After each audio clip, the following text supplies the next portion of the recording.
Good morning, RCSD family. My name is Khadija Muhammad, and I am the director for the Office of Parent Engagement. Just want to set a few reminders for today's session. You will notice that cameras are turned off, and this is so the speakers and the ASL translators will be on the first screen for everyone. Participants were asked to submit questions in advance to reopening@rcsdk12.org, and you can continue to do so throughout the parent sessions. Please visit www.rcsdk12.org/reopening for more details and future updates on the district's reopening plan. The objective for this forum is to provide information for families regarding the 2021 school year reopening. Today's session will begin with the Deputy Superintendent providing an overview of the current plan to reopen schools for the 2021 school year. Afterwards, we will begin our questions and answers facilitated by myself. So, without further ado, I bring to you our Deputy Superintendent, Melody Martinez Davis. Thank you, Mrs. Muhammad. It is my pleasure and honor to be here today talking to our community, our parents, and caregivers. On behalf of Dr. Leslie Small and our Board of Education, I want to thank all of you for being with us and attending this parent forum. Unfortunately, our superintendent had to attend another meeting that could not be rescheduled. But given the importance of our parent forums, she felt that it was necessary and needed to continue with our plan for today and not reschedule. So I will do my best to go over our plan, and then we will proceed answering the questions that you have emailed us. And I know that they're going to start PowerPoint. So there we go. Thank you so much.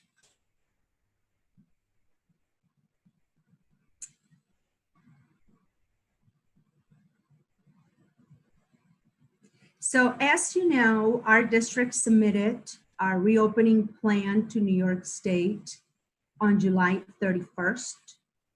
Districts were guided to base our plan on a different number of areas with different assurances.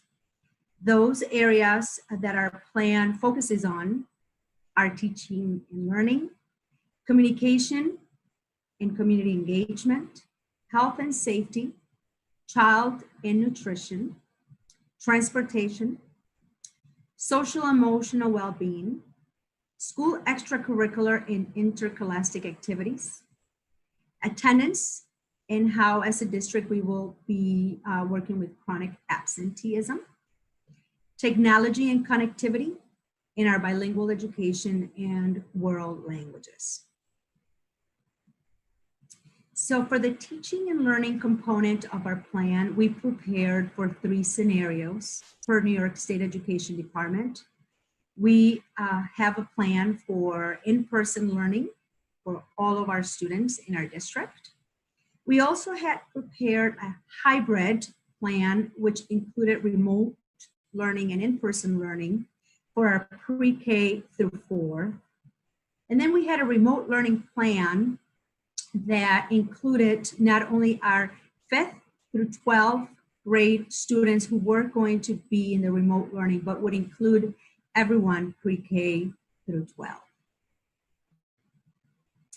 On August 7th, Governor Cuomo announced that the levels of COVID-19 were low enough to open schools in New York State. He also required that districts post the remote learning plans, testing and contact tracing plans online, schedule 5 discussion sessions with parents and caregivers before August 21st for the Big Five, and schedule a discussion session with our staff. The session will take place on Wednesday. But here we are with our second session of the 5 for our parent meeting. Now, given the criteria around testing and contact tracing, the district has elected to utilize a remote learning model and plan for the first 10 weeks of school for all our students, not just our 5th through 12th grade students, but pre-K through 12. And the decision was made out of an abundance of caution because we want to ensure the health and safety of all our students and our staff. Understanding that many parents had concerns about sending their children to school at this time, we had offered the choice of 100% remote learning to our families of pre-K through 4. Based on the feedback that we had collected, the majority of the parents, as of last week, 60% of the families that had students in K through 4 had already responded that they would be choosing a remote learning option rather than the hybrid model that we had in our plan. Now you know that an urban district of this size has many unique challenges like transportation, because buses are an extension of the classroom, which leads to challenges when socially distancing the number of students that we typically transport at the Rochester City School District. And most importantly, the CDC has indicated that there's an increasing evidence that some ethnic minority groups are being disproportionately affected by COVID-19. So we are preparing our remote learning plan, and I know that many of you want to know what does that mean? How is it going to work? Our remote learning plan will have 2 different types of learnings for our students. We will have the in-sync, which we're calling synchronous learning, and that learning happens when the student and teacher and peers are all logged in the virtual classroom together at the same time, working together, learning from each other. Teacher is instructing. And then we have the asynchronous learning, or not simultaneously with the teacher and the peers. And this learning proceeds through the material and work at their own pace. So we're going to have these 2 types of learning experiences for our students. For our pre-K through 6 remote learning model, we will have weekly instruction that is going to be provided using a modified schedule that will include large and small group instruction and also independent learning opportunities. The large and small group instruction for our pre-K through 6 will be focusing on our English language arts and mathematics with a component of social emotional development. And our social studies and science will be embedded within our ELA and math. The elementary teachers will communicate the schedule to students and families prior to the start of each week. And every effort will be taken to be as flexible as possible while maintaining the equity of access to the instructional program. For our 7 through 12 learners, students will follow their typical class schedule that they would follow if they were in our buildings. And this is to ensure consistency and continuity of instruction. It will also help us to eliminate conflicts, build natural breaks throughout the day, and will assist in retaining planning time so that our teachers can collaborate with each other to ensure a robust learning environment. Class periods will be adjusted to allow for screen break time and for transition between classes. There will be a combination of large and small group instruction and independent learning each week. Our related services and social emotional support will also be provided in real time for all our students. 7th through 12th graders, each class will begin with a community building time for you, a social emotional learning time of 20 minutes. This is where your teacher will take attendance. We'll set expectations for what the class is going to be about using learning targets.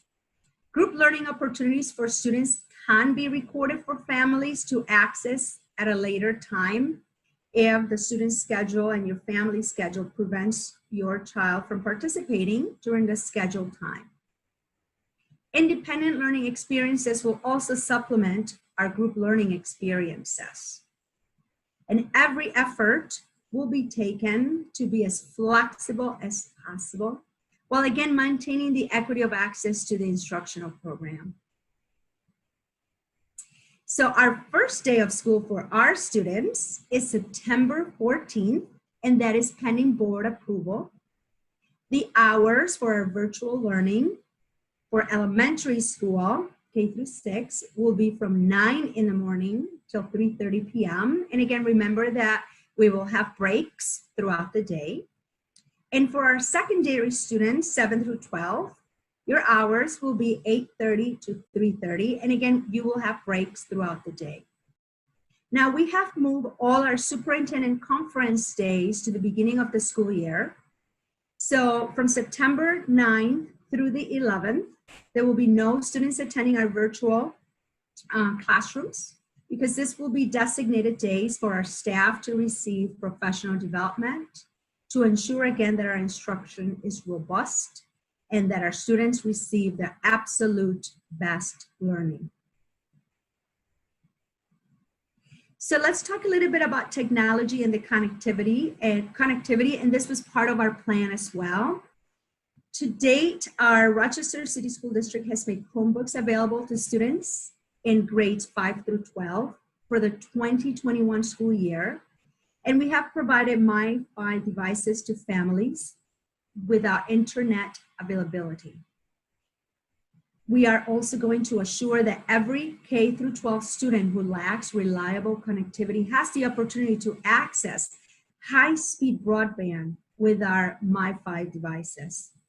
We have made additional plans to distribute Chromebooks to students in grades K through 4, and those will be distributed at the beginning in September from students' home schools. So you will get information later in August about when to come to your child's homeschool to pick up the Chromebook. And again, if you need a MiFi for that, we will also be providing that for students K through 12. We're going to continue communicating with our families and sharing the most updated information via our website, which is www.rcsdk12.org/reopen. We're going to be utilizing robocalls and social media to share information with all our families in our community. We are launching a new Power School Parent Portal app that you'll be able to upload on your electronic device, including your phones. And if your contact information has changed or will be changing prior to the start of the school year or throughout the school year, we do ask that you contact your child's school so that we have the most updated information, because we do not want you to miss any of our robocalls or any information that we send you via email. So we are going to continue providing school meals. Those will still be available at the following locations that you see on the PowerPoint. There are additional food distribution centers. I know that our Chief of Operations is here today, and he will be answering a few questions that our parents have posted or have emailed us about that. But we do have over 20 food distribution centers in addition to the schools and locations that you see on the screen. If you are in need of additional information of a particular site in the times, please don't hesitate to visit our website or contact your child's school. The social emotional learning of our students is of most importance for us. So we will be providing resources to our staff and to our students. Referrals will be available to address mental health, behavior, and emotional needs of our students, staff when school reopens. And as I said earlier, I think I did. If not, let me just let you know once again that for our students K through 6, we will have a block every Monday, Tuesday, Thursday, and Friday that will be focusing on team building, on social emotional learning. That's for 15 minutes, 15 to 20 minutes. And our 6 through 12 students will also have a check-in and connect time, Monday, Tuesday, Thursday, and Friday at the beginning for 20 minutes. Unfortunately, due to COVID-19, at this time, our athletic events and practices are canceled until further notice. So please continue to visit our website for additional information on when will our athletic events and practices and extracurricular activities will start. Attendance will be taken period by period in Power School. That's our student management system. And students will be marked present if they complete their daily assignments, either online or offline. If a student has a daily check-in, a two-way communicating with the appropriate teacher, that also counts as being present. Now we know that simply not logging in virtually is not a sufficient reason to consider a student absent. So we will make contact with students and parents when we see no evidence of student engagement before we mark the student absent. In addition to that, when students are unable to participate in live instruction, teachers can use other methods of contact for counting attendance. School personnel will be making every attempt to make contact with our students, with their families before marking a student absent. And a teacher can change the student's attendance based on the evidence of work that the student submits. We will continue to support our bilingual students and our English language learners by providing remote learning models consistent with the student's grade level and the student's instructional plan and ELL services. We have an amazing opportunity to partner with the City of Rochester through the R Centers. Our R Centers are going to be running learning labs for all students K through 6 at the locations that you see on the screen. These learning labs, we have 2 sessions. One will run from 8 to 10 and the other one from 10 to 12. The R Centers will also be running activities, physical activities and social emotional activities for our students throughout the day. So again, for additional information on the rec centers, please visit our website. So the next steps, just so that all our families are aware of, beginning on August 24th, which is a week from Monday, or a week from yesterday, we're going to begin mailing access codes for our new Power School Parent Portal app. And that way, when you set it up on your phone, you will have the access code needed for that. On September 1st, we're going to start mailing to all our parents your child schedules. We will have 4 days of staff professional development from September 8th to the 11th. And remember that the first day of school is September 14th. Again, that's pending board approval. We will be mailing in September school calendars to reflect these most recent dates and our changes. We will continue to reevaluate our remote learning decision to go, or our remote learning, decision to go 100% remote pre-K through 12 for the first 10 weeks of school. We're going to be working with the Monroe County Health Department on contact tracing and testing for when school resumes in person. And we will have weekly updates for our families via our website. And your schools, your home schools will also have weekly updates for you.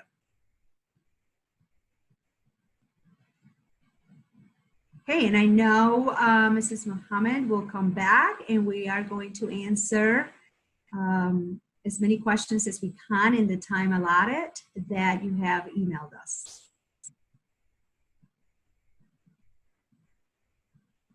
Oh, Mrs. Mohammed, you are muted. Thank you for that wonderful presentation. I'm sure that it did answer a lot of the questions that parents may have had, but we are going to move into our portion where we'll directly answer the questions from the email.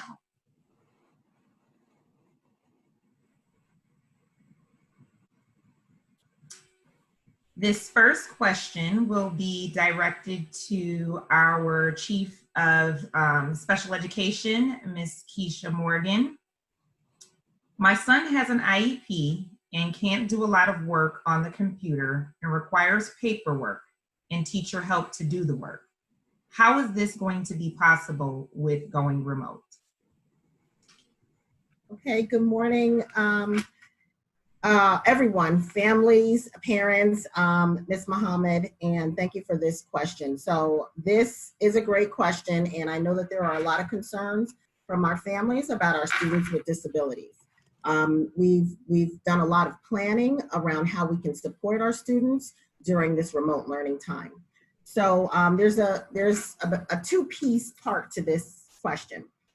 Each student in the district with a disability will have an individualized distance learning plan written to reflect how the district will implement the student's special education programming and related services through this remote learning model. So it's similar to the IEP for remote learning. Each student with a disability has a case manager, and the case manager will be responsible for developing the individualized distance learning plan in collaboration with the family, parent, guardian. That's important because the collaboration piece is going to be critical for student success. So for this specific student, and we're saying that your child really requires paperwork and the computer piece is not really the best way for your child to access learning, you will have those discussions with the case manager. And during the development of that individualized learning plan, we will come up with other opportunities for your child to access learning. So those other modalities. So that could be our learning packets. That could be working with the teacher, our paraprofessionals, our teaching assistants, over the telephone, and just being creative on what's the best way to address your child's individual needs and disability. So that individualized distance learning plan will be developed in collaboration with you, the family, and you'll have an opportunity at that time to really talk about the best way for your child to engage in this distance learning period. So that's my answer to that. Thank you, Ms. Morgan. The second question will be for the school chiefs. What will remote learning look like? For example, how many hours will students be online, and what platform will be used? Morning to the Rochester community, family, and guests.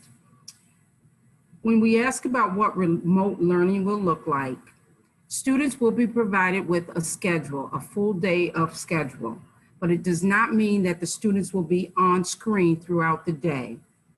So an example would be students in kindergarten through second grade.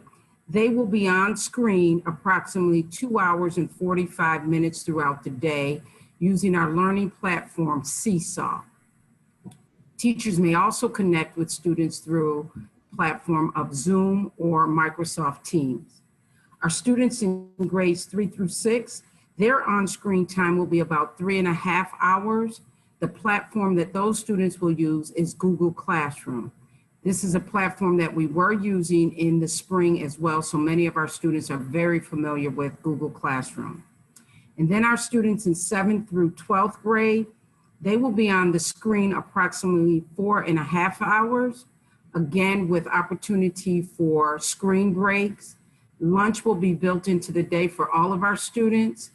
There will be time for students to work directly with their teacher. There will also be times for students to work independently. You may have heard of the term synchronous and asynchronous, and that synchronous time will be when students will be working directly with their teacher. Thank you. Thank you, Dr. Green. The next question will be for our Deputy Superintendent. Who has the authority to decide whether and when it is safe to return to the classroom? What standards will be applied to make this determination? Yeah, thank you. So again, our governor is really the person that has the ultimate say, of school totally closing, our region closing. But we will be working in collaboration with the Monroe County Health Department just to ensure that it is safe for our students to return. We're also going to be working with some of the members from our RCSD, like our chief for operations. So it's going to be a collaboration. It's not just a one person determination. Of course, the governor is that one person, but we are going to be working in collaboration with to ensure that the Monroe County Health Department is involved in the decision. Thank you. The next question is for Dr. Hooper, the Executive Director for Pre-K. What does a successful remote pre-K program look like? Well, good morning to all our parents and community members. I'm glad to be able to be here today and answer your questions. A remote schedule for a pre-K child would only have about an hour and a half of total remote learning throughout the day. One of the other initiatives that we are planning for is hands-on learning, which is really important at the pre-K level. So we are putting together kits of resources and supplies so that children will be able to engage in hands-on learning at home. And so we are ordering these kits now so that students, pre-K students, would have the materials that they need to be able to do these hands-on activities. And so that would be part of our plan. The remote learning part of our plan would include having a morning meeting where children get to have some interaction remotely and to have some social emotional learning. At this age level, it's learning their peers' names and songs and learning how to be in a school community, even remotely. And then there would be small group instruction and large group instruction. In addition, there would be at least 2 music lessons per week provided by our pre-K music teacher. So those are part of our plans along with the hands-on learning, because at this age level, we have to be very careful that we're being developmentally appropriate and that we're not requiring young children to have too much screen time. So that's why there is a blend of both those activities, along with other activities that parents could do for going out and having gross motor movement, large muscle activities outdoors or in the home, so that there are a variety of activities that help with the child's total development. I hope that I answered that question to your satisfaction and gave you enough information. There's a lot more detail, and we'll be providing that to parents. Also, for any parent who isn't able to access remote learning, we will be providing printed packets until such time as we are able to provide sufficient devices. And that is also our goal. Thank you, Dr. Hooper. The next question is for Terry Orden. And I know this was answered in the PowerPoint that Deputy Superintendent shared. However, just in case parents may have missed that or the general public may have missed that, I'm going to ask this question.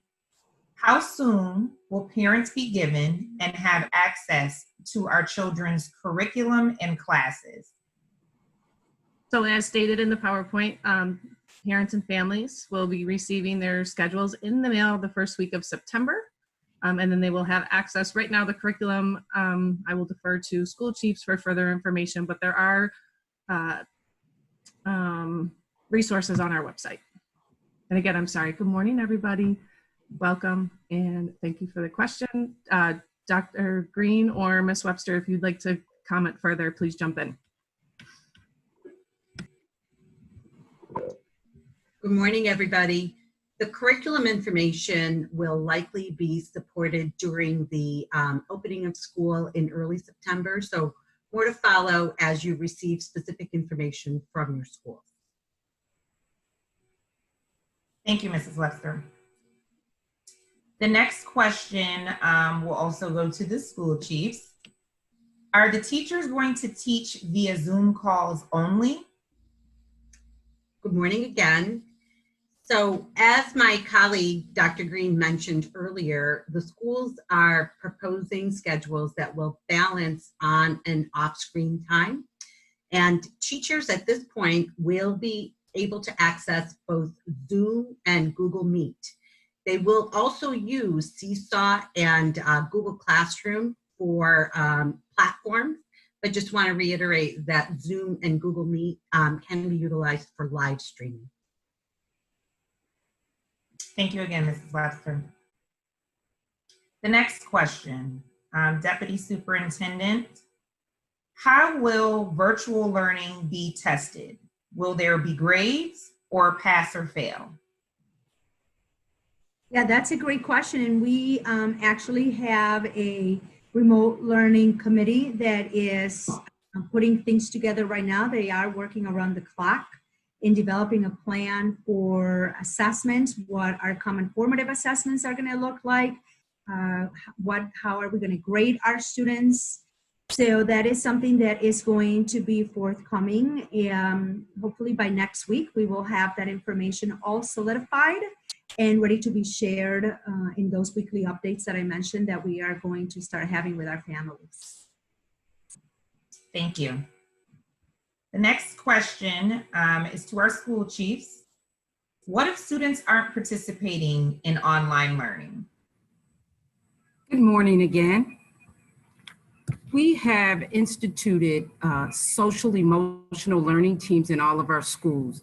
And these teams will be working with teachers to follow up on any student and family who's having difficulty engaging in our remote learning. We have staff that will be supporting the families in terms of making sure that the students have adequate technology, that the technology is not an issue that's preventing them from connecting. We also have social emotional learning teams that will connect with families and students regarding any issues that they may be facing that is preventing them from connecting with us through remote learning. Thank you. Thank you, Dr. Green. The next question is for our Deputy Superintendent. How will students get breakfast and lunch for those who don't live within walking distance of food distribution centers? Yeah, so I believe that our Chief of Operations, Mr. Schmidt, is here, and I have asked him to answer that question because we do have a number of centers. So, Mr. Schmidt? Yes, good morning, everyone. So by the end of this week, we will identify 26 food distribution centers around the city of Rochester. They should be within a convenient distance from every family every one of our families, and that if we have an outlier or a supplementary need, then we certainly can work with families on that to identify that need and provide them that service. So we will have those identified and for the superintendent by Friday. Thank you, Mr. Schmidt. The next question is for Keisha Morgan. How will you meet the needs of children who require services such as occupational therapy or speech therapy using a virtual model? And I know you touched on this just a bit, but for folks that may have just been joining us, I feel like it was important to go back and ask this question again. Yes, thank you for that question. So every student with a disability that receives related services will receive the related services as outlined on their IEP through telepractice. So telepractice is something that we did start last semester, so most families are familiar with that. So related services will be outlined and supported for speech language therapy, occupational therapy, physical therapy, psychological counseling, all of our related services. We will have group therapy sessions if that's what's outlined on IEP, as well as individualized sessions, therapy sessions, if that's what's outlined on the IEP. So we will be able to follow specifically the related services, amount of time, frequency, and duration as outlined on the IEP through the telepractice platform. Thank you. Thank you, Ms. Morgan. The next question is for our Deputy Superintendent. What are the expectations for students, teachers, and parents for 100% virtual learning? So I think the expectations are very similar to the expectations that we have when our students return to our buildings, which is to be engaged, to participate, to be active listeners. Expectations for our staff is to, again, ensure that we're providing our students with robust instruction at all times, whether it is live or with assignments, projects for students to do independently. And for our families, it's really to help us by designating maybe times that your child will work with you, designating a space at home where the child can work, a quiet time to do work, but also encouraging your child to take those breaks and to stay healthy, because social distancing doesn't mean that you have to be isolated. So we are really hoping that our students will be engaged. We're hoping that our instruction will be 100% the absolute best that we can provide, and that our families will engage with our scholars when it comes to studying and learning. So that's, I think, that's really what we're expecting of our students, which is what we would normally expect if we were back in a building. Thank you. The next questions are for our school chiefs. Will students be able to pick up materials at school before school starts? And in addition, will students log in to each class every day? So schools currently are working in collaboration with the technology department to finalize plans for families to pick up Chromebooks, especially for K-4 students and any new students or those who do not have those materials. Schools will also likely prepare some other materials, learning materials that can be picked up at the same time. You should anticipate some communication from the schools for specific dates and protocols toward the end of this month and the beginning of September.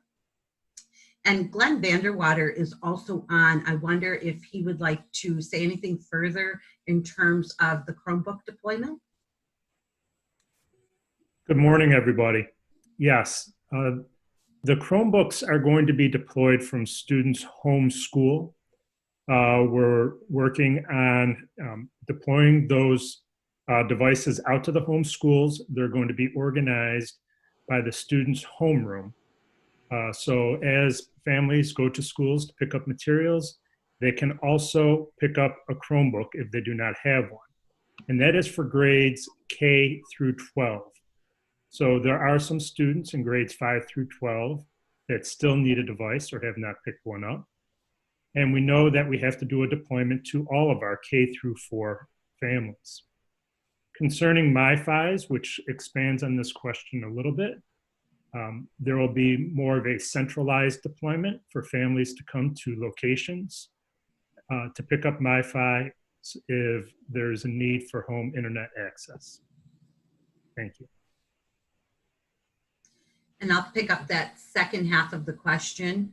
So the question indicates, will students log into each class every day?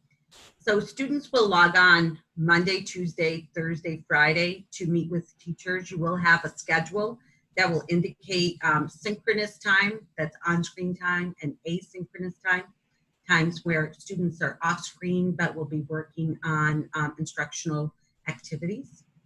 And Wednesdays will be reserved for individual student support and family contact, as well as an opportunity for time for students to complete their required assignments. Thank you, Mrs. Webster. The next question is for our Deputy Superintendent, and I believe there was a brief mention of these in the PowerPoint. However, another question important to kind of ask and get the answer to. Are there any ideas for collaboration with childcare or after-school sites? Yeah, so again, we're working with the city of Rochester to utilize the rec centers. They are going to be providing rec center in learning labs from 8 to noon. We do have a couple of organizations that have reached out that we are going to be trying to work with so that we can provide our families with information on how they can secure childcare. We are unfortunately not providing childcare for our families, but we will ensure that we have on our website partners, community partners that families can reach out independently for childcare. Thank you. And Glenn, I know you just sort of answered the question about Chromebooks and the availability of devices, but this is also a question that I don't think that we can answer enough. It's twofold, but I'll start with just this. Are there available devices? A phone doesn't work well, at least a tablet is needed.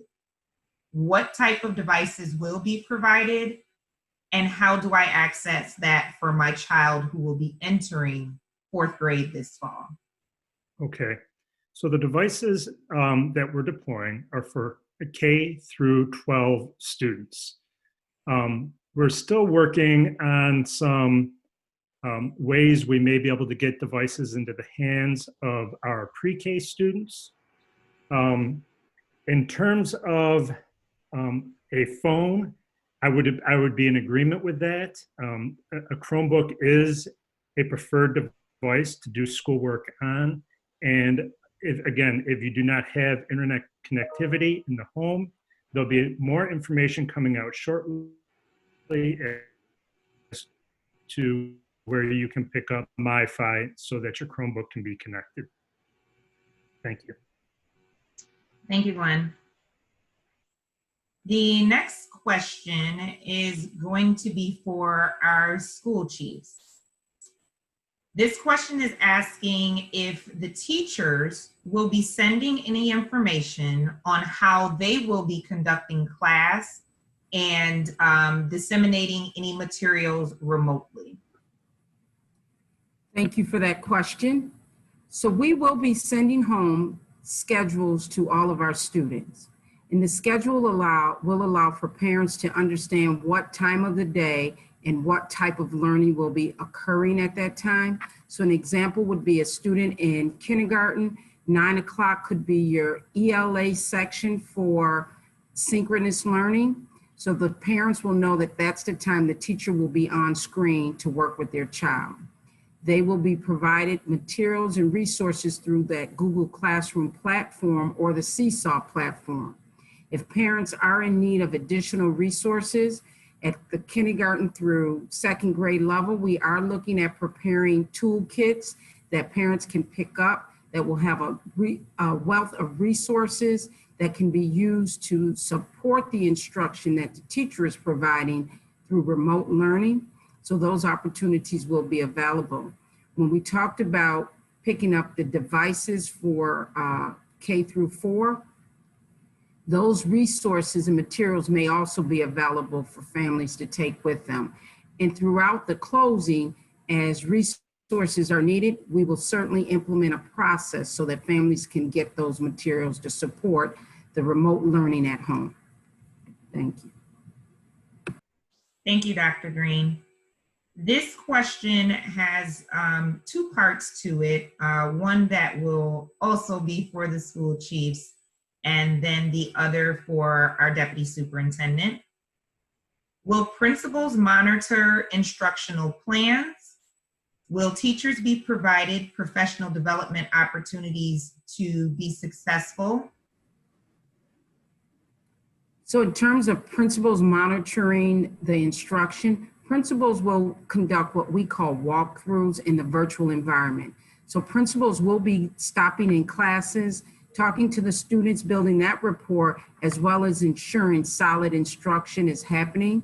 We want to make sure that our curriculum is being followed. And so this will give teachers, principals, an opportunity to see what's happening in classrooms. This is no different than what would happen if we were in person. Principals conducted those walkthroughs when we were in school in person. So this is a normal part of the process. So certainly that will happen.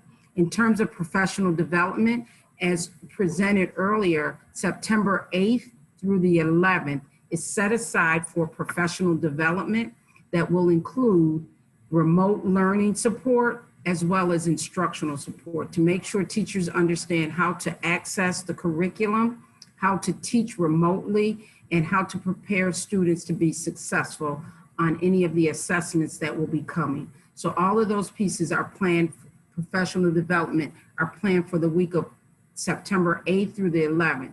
In addition to those 4 days, every Wednesday during our remote learning, there will be time for professional learning at the building level through remote opportunities so that principals can ensure that the teachers have the resources and materials that's needed. So we have built in professional development on a weekly basis for our teaching staff. Thank you. Thank you, Dr. Green. Deputy Superintendent, and I know you mentioned this in the PowerPoint as well as maybe a couple of questions back, but again, it's one of those questions that I feel like we can't answer enough.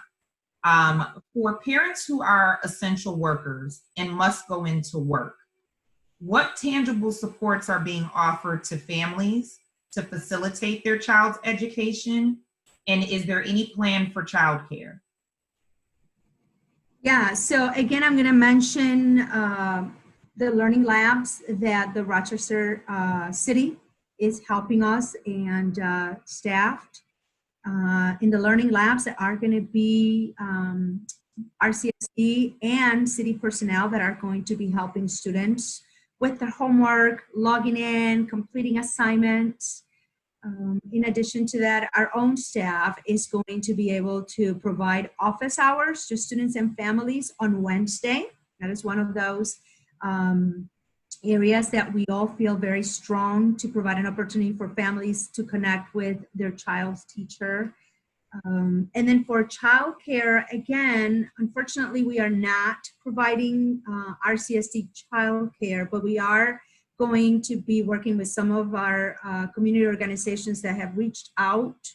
And then we're going to be posting additional information on our website for parents that they can independently reach to some of these organizations. Thank you. This question is for our Chief of Special Education. Again, one of those topics that we cannot ask the question enough, and this one has a little bit of a twist to it. My concern is, how is my daughter, who is special needs, going to be taught? She doesn't know how to log on her Chromebook. With me being an employee and a parent, how is she going to get her schooling, and what am I supposed to do to support her? Okay, thank you. That's a great question. So again, every student with a disability will have an individualized distance learning plan.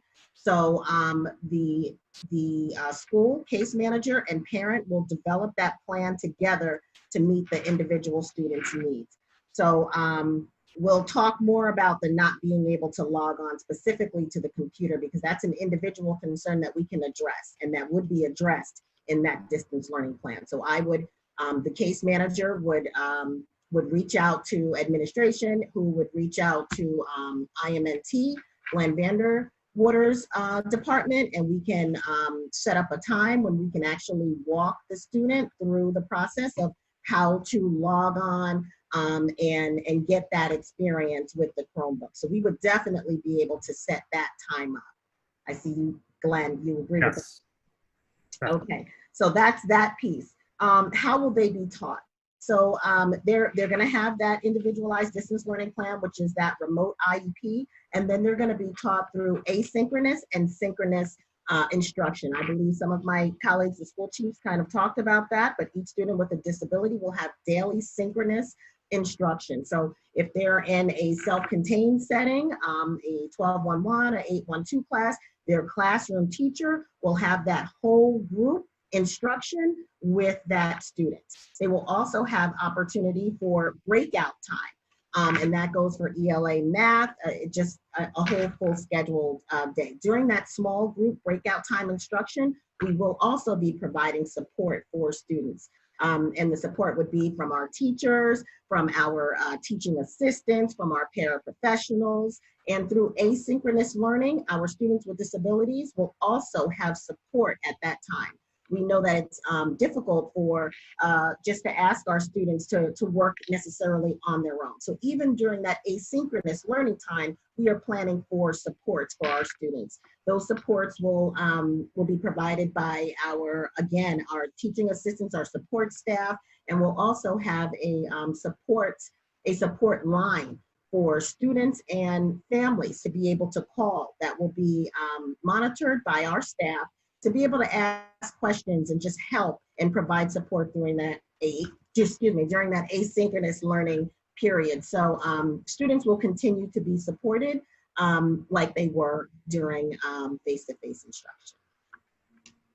Thank you, Ms. Morgan. And just I'm sorry, Mrs. Muhammad. I wonder also, because that is a great question, but I wonder if Mr.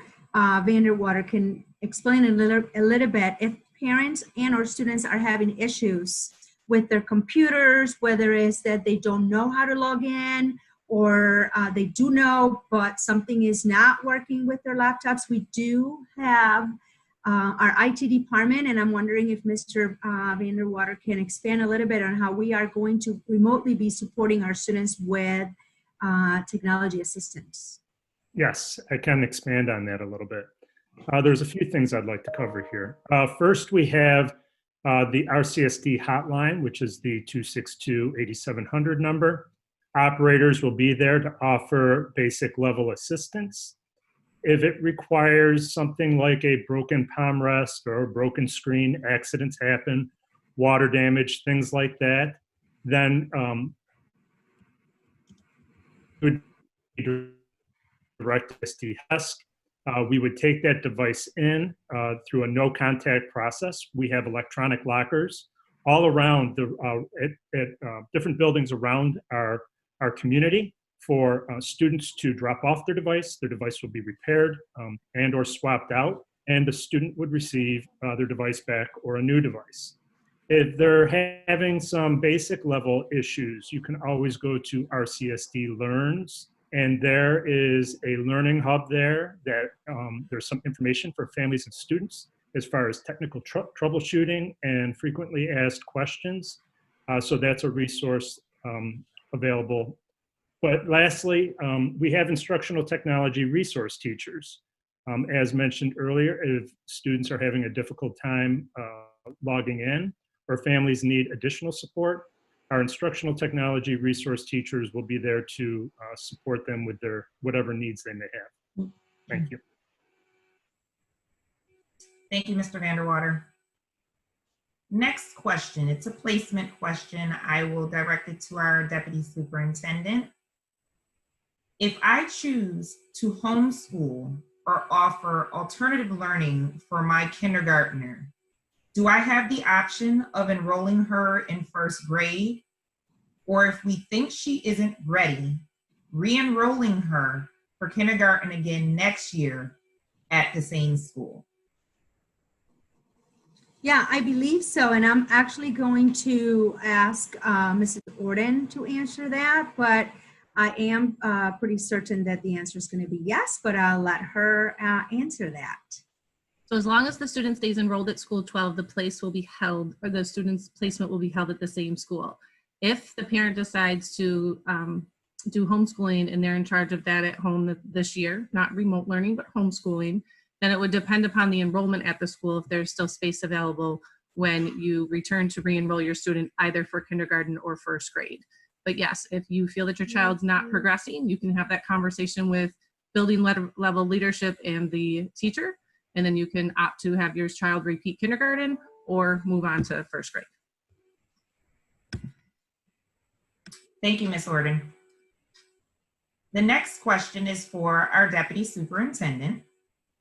The reopening plan states that remote learning will be for the first 10 weeks of school. At what point within those 10 weeks will plans be reevaluated? In addition, specifically, what criteria will you be looking for the reopening? Yeah, so again, that decision is not going to be made in isolation. We are going to be looking at the Monroe Health Department, and we're going to be looking at COVID cases in our area. We are going to be keeping an eye on what is happening around us. As you know, other urban schools and large school districts that have already opened have had a increase very quickly, very rapidly of COVID cases. So we are looking at all of that, and we will continue to look at what's happening around us, what's happening in other districts, what's happening in other cities within those 10 weeks. But we're hoping that by the 8th week, we will have a good idea so that we can give parents, a little bit of warning if we are going to extend or go beyond the 10 weeks. Thank you. This question is for our transportation department. Historically, RCSD has transported all of their children, private and charter, as well as urban suburban students, to their respective locations. Will the district continue this service if schools are offering a hybrid model, or will parents be forced to transport their children? We will continue this service for this year. We're waiting to secure the actual start dates from all the schools that we transport children to, which would include charters and some of the suburban schools in our urban suburban program. And once we have those, not only those actual dates of when they're going to begin classes, but also the times, then we will send a notification to the parents. Obviously, it's a little bit late this year because of the amount of changes that are going on at a very late time of our calendar, but certainly our hope is to get everything in parents' hands the week before September 9th, sometime during that week, as early as we possibly can. And we really very much thank them for their patience, but much of this is out of our control because we're still waiting on information from the schools, from the other school districts. Thank you, Mr. Schmidt. The next question is for our deputy superintendent and in part our school chiefs. Will there be specific and deliberate guidance as well as regular contact with seniors to assist them with senior year credits and college application processes? That's part one. Yes, our counselors, we have a director of counseling, and she is already working on putting plans together to ensure that our seniors are well taken care of, to ensure that we go over transcripts of our students, and then I'll let Mrs. Webster answer the rest of the question.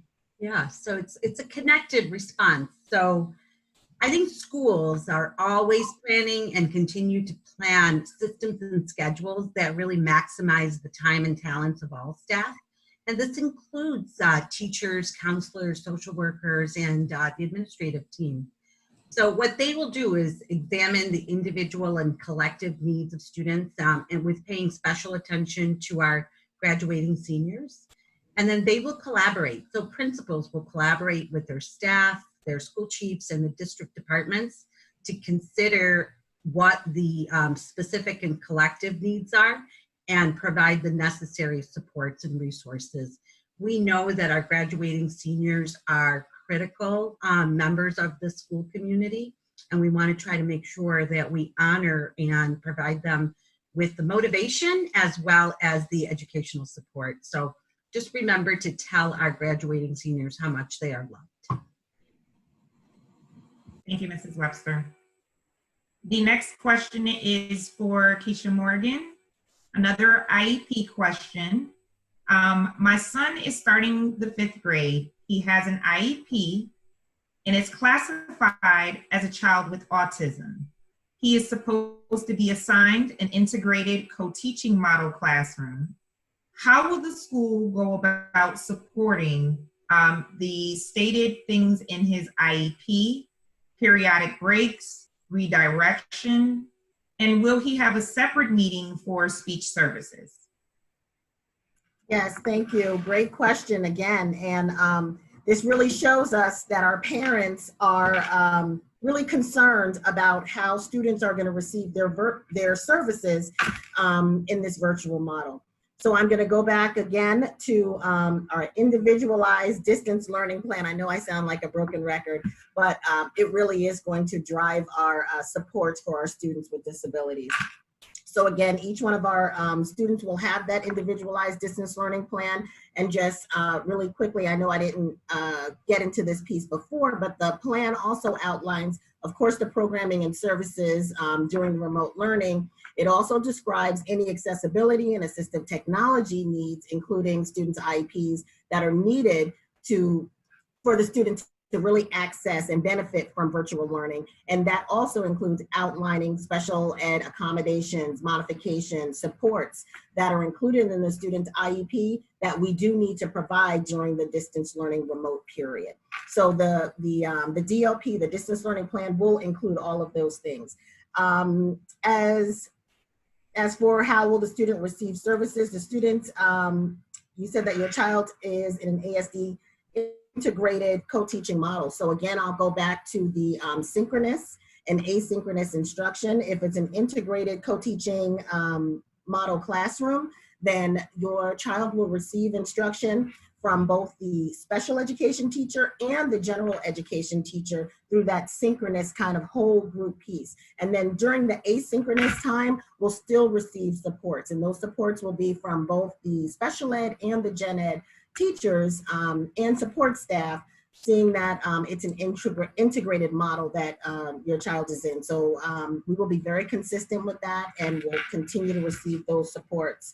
The speech services, again, we will deliver all related services through our telepractice platform. So speech services will be delivered as outlined on the IEP.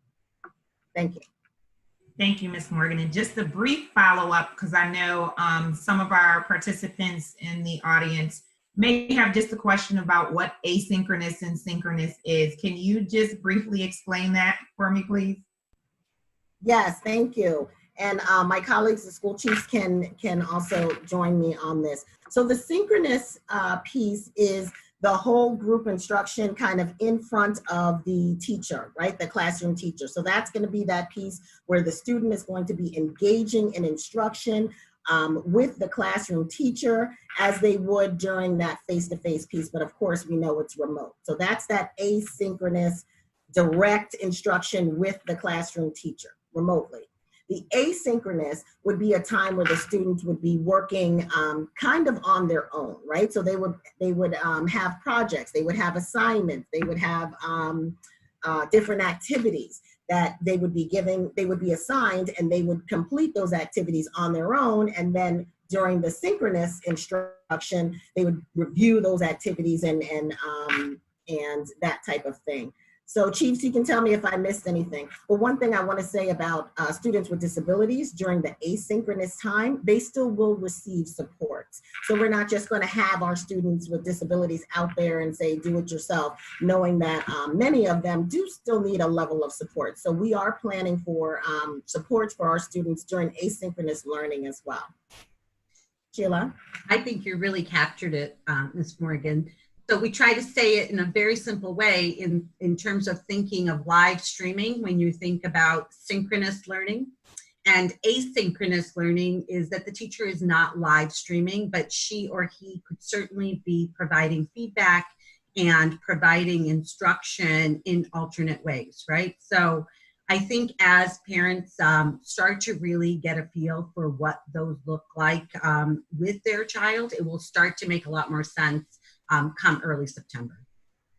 And one of the things that our teachers are able to do is through the live instruction is group students.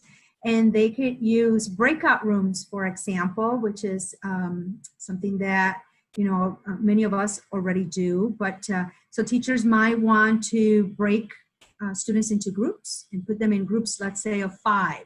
So they'll set up these virtual breakout rooms so that students can work with each other and then bring them all back as whole group instruction. So that is part of the synchronous instruction as well. Thank you, ladies. So the next question would be for our Deputy Superintendent and possibly our Chief of Operations. We just received a new school year time of 7:30 a.m. to 2 p.m. And some of us have already made arrangements with pre-Ks and daycares to accommodate that time. Why are the hours universally scheduled for elementary schools 9 to 3:30, and why can't they be building hours? Yeah, this is something that we work with our teacher association to have consistent hours, especially for if we wanted to do professional development, if teachers wanted to work with other teachers from other buildings and classes come together. So I know the chiefs can speak a little bit more to this part as to how did we come to the decision of doing a universal hours for all, and then Mr. Schmidt can talk about the transportation part.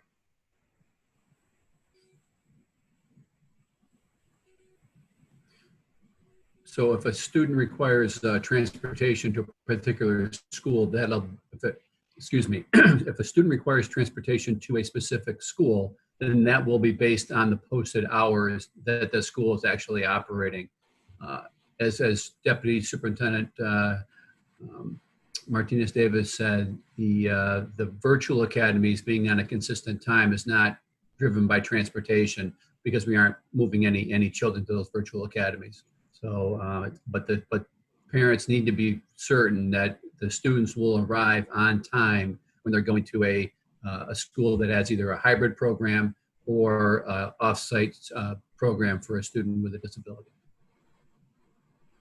So in terms of why we made the decision to have a consistent start time for all of our elementary and all of our secondary schools, when we're sharing resources with among school buildings, the staff, it makes it so much more easier to accommodate everyone's schedule. We also thought this would be a great opportunity for our families so that when we were in our individual buildings, we had multiple start times. And if a family is building their schedule for their child care, it would help if all of the children are on the same schedule.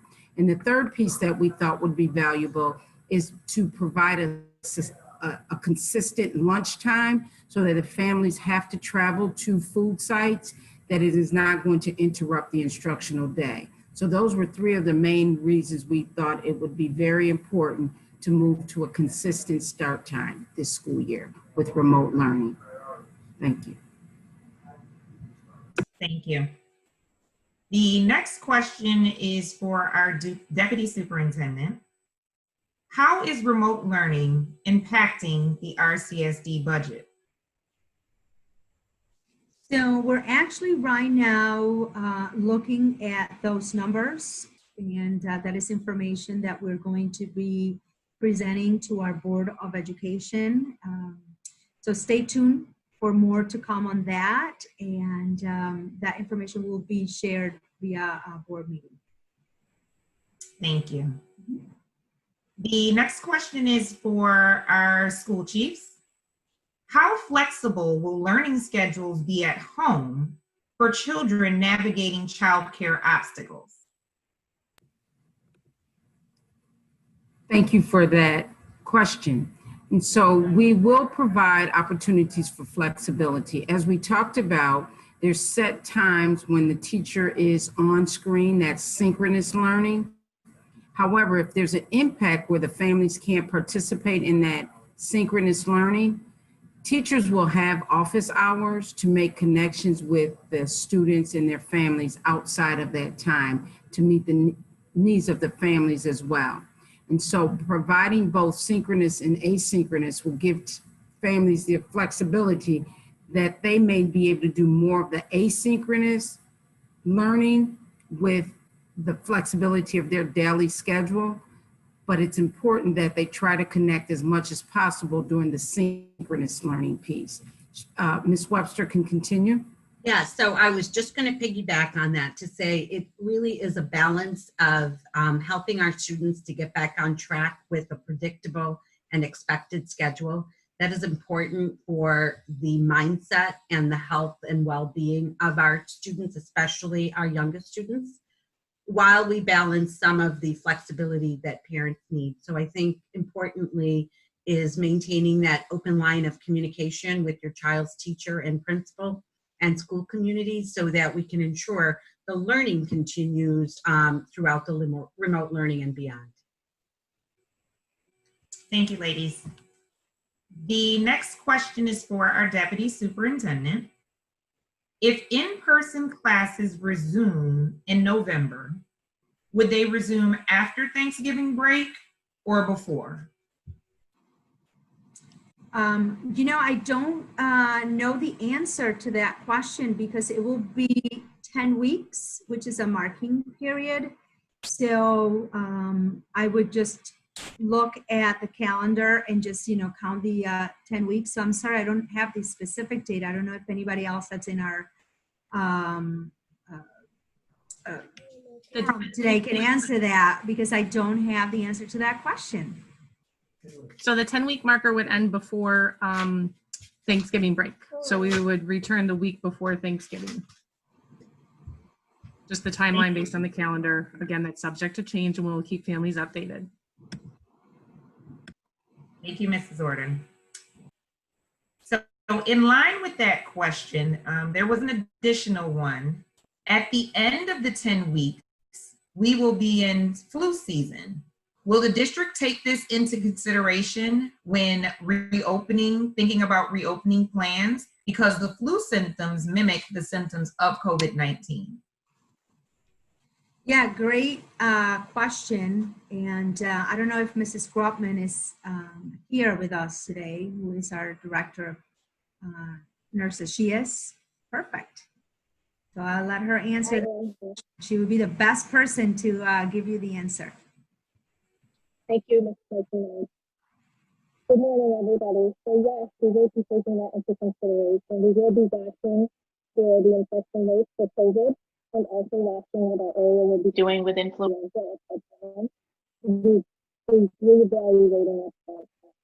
Erin, we're having just a little bit of difficulty hearing you. If you could just repeat that, I'm sorry. That's okay. Is it better? A little bit. It's just a little muffled. Okay. Sorry about that.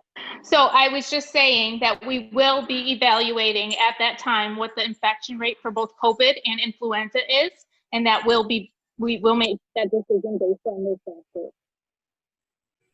Thank you. Yeah. So this question is for our Deputy Superintendent, and well as our school chiefs may be able to chime in on this one as well. Will parents have the option to continue remote learning after the 10 weeks is up? Yeah, so if we go back to our hybrid plan. So remember, we had a plan where K through 4 were going to be having a choice to either in person for 2 days and then remotely for 3. And our 5th through 12th was going to be remote. So 5 through 12, didn't have that choice.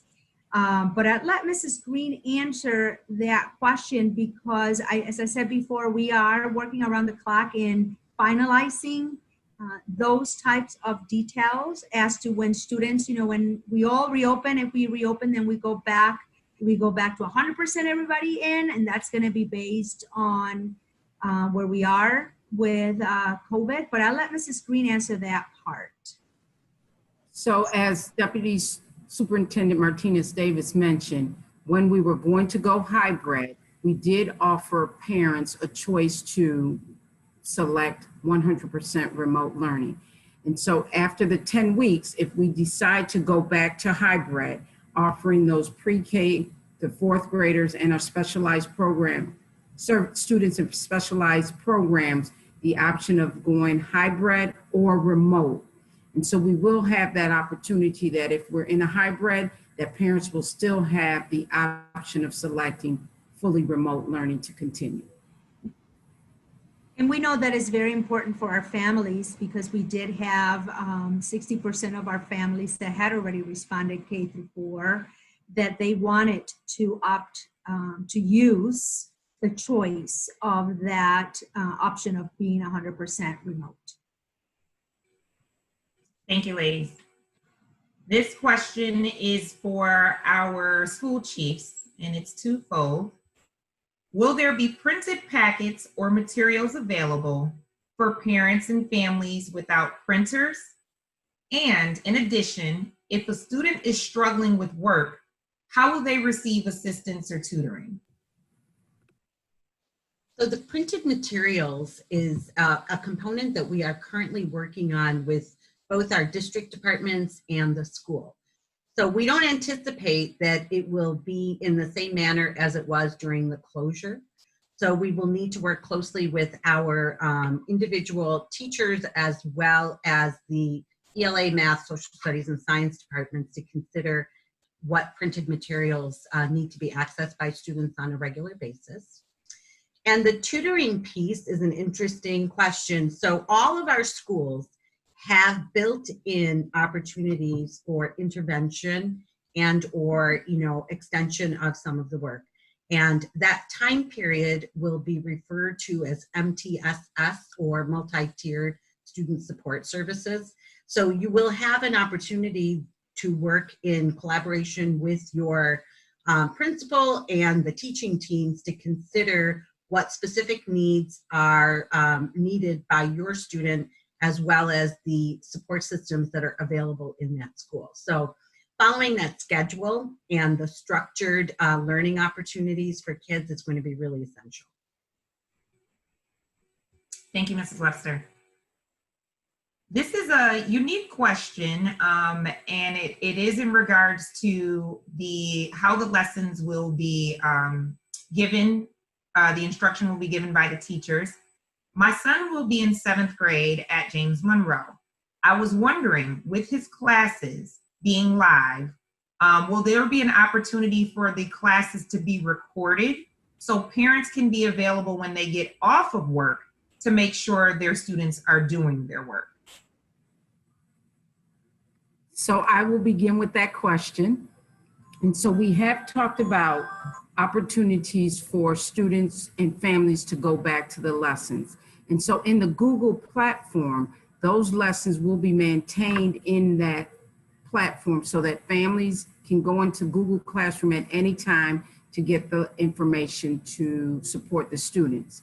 There's other opportunities as well to support students when they are not able to be present or when they are having difficulties.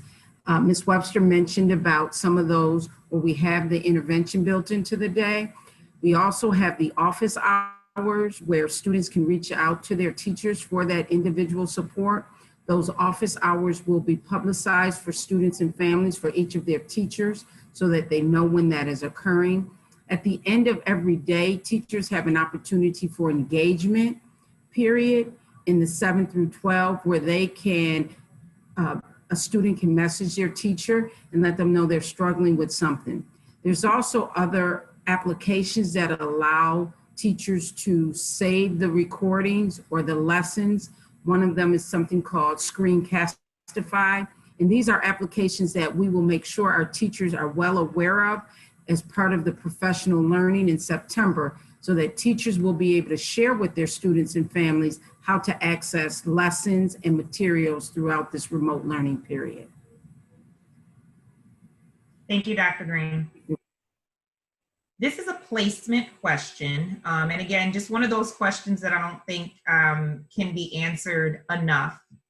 If I choose to place my child in a non-RCSD school for this year, would their space at their current RCSD school be guaranteed for next year?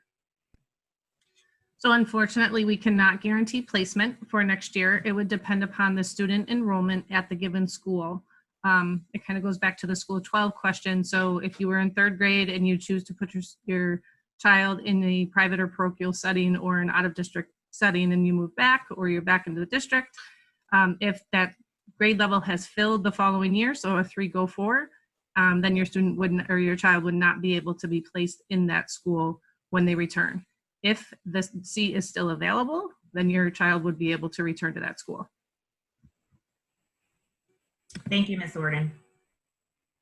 The next question is for our deputy superintendent. How will I be able to take my 5-year-old daughter to the R centers for tutoring if the hours available are going to conflict with her hours of remote learning? If I heard right, the hours for the labs are going to be from 8 a.m. to 10 a.m. and 10 a.m. to 12 p.m. Can you bring some clarification to those hours? Yeah, great question. So at the R Center, at the Learning Lab, students will be able to log into their classes. So if you bring your daughter during those hours, they will be able to jump right in onto the computer and participate in their classes. Now remember that teachers are going to be developing schedules, and Mrs. Green or Mrs. Webster can add a little bit more to that. But part of the presentation that we went over is that our K-6 teachers are going to be letting their families know weekly of what the schedule for that week is going to look like. So absolutely. So every parent and family will know exactly when instruction for their student is happening and what subject area that is. And so the learning lab, so for students to go to the learning lab could be during that asynchronous time, so that the students can get additional help with the material that they're trying to do independently. It's also an opportunity that the students can be connected through their synchronous time, and those support staff members at those learning labs can hear the instruction that is being provided to the students, and that will give them more information to help the students with their work independently. That is a great question. Yes, thank you. And here's another great question. Will there be online etiquette guidelines established for virtual learning?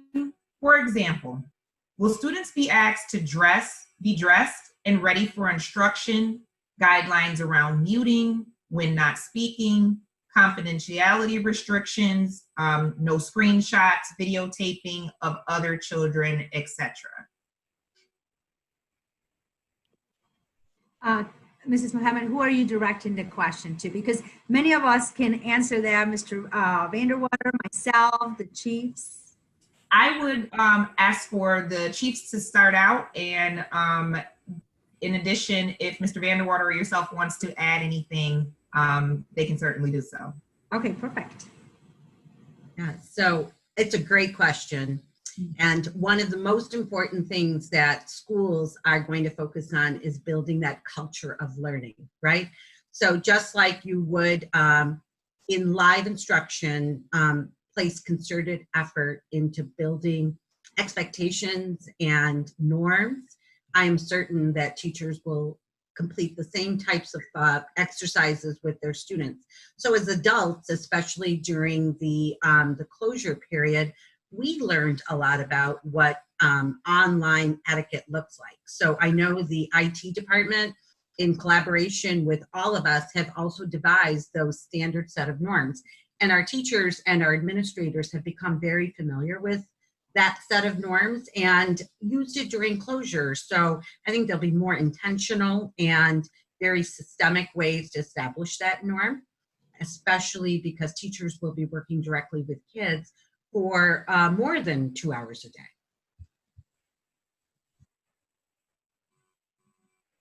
Thank you, Mrs. Webster. So as you may notice, we have about 3 minutes left of this session. I want to first give a huge, huge thank you to our parents for their patience as we work through the uncertainty of school reopenings and bringing these forums to you. I want to thank our district leadership for being available for this session for our parents and our continued sessions. Thank you for the opportunity to dialogue with families and answer some of those most pressing questions. And although we may not have gotten through all of the questions, we did a very good job with getting through most of them. And what we will do is we will continue to take questions through our reopening email. We will follow up with any questions that we may have missed with this session and start those out for our next session. We hope we have been able to provide clarity on the RCSD plan and will continue to communicate with families as updates become available. As always, I have those little reminders. We ask you to that you continue to advocate for your children. Reach out to your building teams, which includes your principals, your parent liaisons, homeschool assistants, the teacher, and other appropriate staff to help support any unanswered questions that you may still have or specific details for your child's school. We ask that you ensure we always have the most up-to-date contact information, including a phone number, email, and address, as we may use any of those methods for contacting you. You can also find up-to-date information on our social media page at RCSD Parents or at RCSD NYS. Lastly, we would just like, again, for you guys to take a moment and exhale, hopefully, with some of the information that we provided you for today. And please make sure that you join us again for our additional parent sessions that will be coming up. Thank you all, and you have a great rest of your day.